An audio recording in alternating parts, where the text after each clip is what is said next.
काँग्रेसचे बडे नेते संग्राम थोपटे यांनी काँग्रेसची साथ सोडलेली आहे। लवकरच ते भाजपच्या सोबत घरोबा करणार आहेत। त्यांच्या या राजीनाम्यावरनं सध्या बरंच राजकारण रंगलेलं आहे। पाहूयात।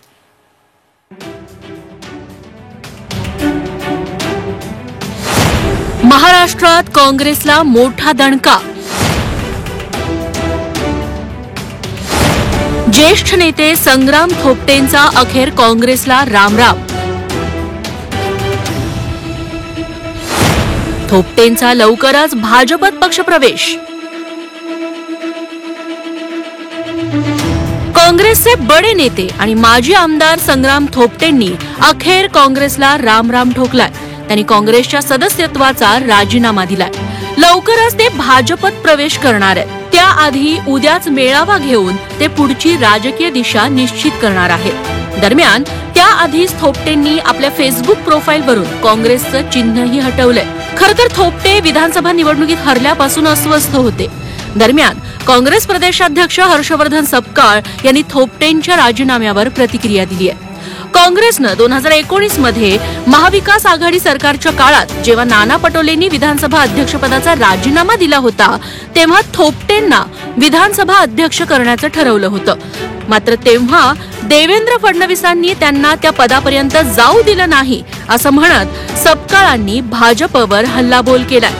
त्यांना मागच्या काळामध्ये काँग्रेस पक्षाच्या वतीनं विधानसभेचा अध्यक्ष करण्याच्या अनुषंगानं त्यांचं नाव अंतिम झालं होतं। मात्र देवेंद्र फडणवीसांनी त्यांना त्या पदापर्यंत जाऊ दिलं नाही। हा अन्याय कोणी केला?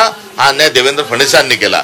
आणि त्यामुळे ज्या माणसांनी महाराष्ट्राचं नुकसान केलं, संग्राम थोपटे साहेबांचं नुकसान केलं, काँग्रेसचं नुकसान केलं, अशा देवेंद्र फडणवीसांच्या कुठल्याही त्यांनी झाशामध्ये येऊ नये ही माझी नम्रतेची एक व्यक्तिगत स्वरूपाची त्यांच्याकडून अपेक्षा आहे। दुसरीकडे संजय शिरसाट यांनी मात्र विधानसभा अध्यक्षपद निवडीवेळी काँग्रेसच्याच एका गटानं थोपटेंना विरोध केला आणि थोपटे त्याचा बळी ठरल्याचा दावा केलाय। तसंच आता थोपटे भाजपत जातील असंही सुतोवाच त्यांनी केलंय। संग्राम थोपटेचा अनेक दिवसापासून म्हणजे जेव्हा त्यांना संधी आली होती विधानसभा अध्यक्ष होण्याची त्या टायमाला सुद्धा काँग्रेसच्या एका गटाने त्यांना विरोध केला होता। म्हणजे त्या काँग्रेसमध्ये असलेले गटतट त्याचा बळी हा संग्राम झालेला होता। म्हणून आता त्यांनी त्याच काळामध्ये मला पक्ष सोडायचं हे त्याचं एकंदरीत मत झालं होतं आणि मला वाटतं आज राजीनामा दिला। येत्या काही दिवसातच ते भाजपमध्ये प्रवेश करतील।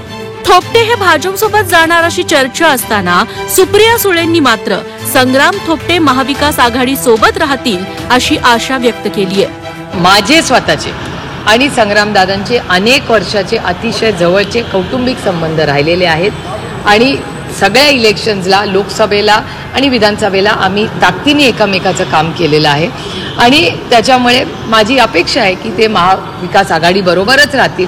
तर त्यांच्या मेळाव्यात काय ठरेल हे आपल्याला उद्या कळेलच। त्याच्यामुळे एवढा अविश्वास संग्रामदादांवर का दाखवावा आपण?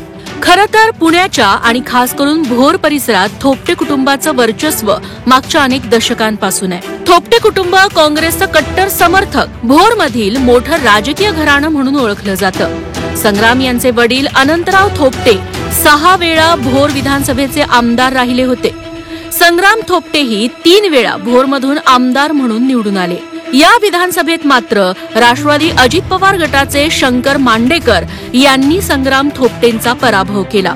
मात्र आधी 2019-20 मध्ये विधानसभेचं हुकलेलं अध्यक्षपद, 2024 मधील विधानसभेचा जिव्हारी लागलेला पराभव आणि मागच्या 2.5-3 वर्षांपासून सत्तेपासून दूर राहिल्यानं भोरवरील पकड कमी होण्याची भीती या कारणांनी संग्राम थोपटेंनी काँग्रेसचा हात सोडून भाजपच्या सत्तेच्या नावेत सामील व्हायचं ठरवल्याचं बोललं जातंय।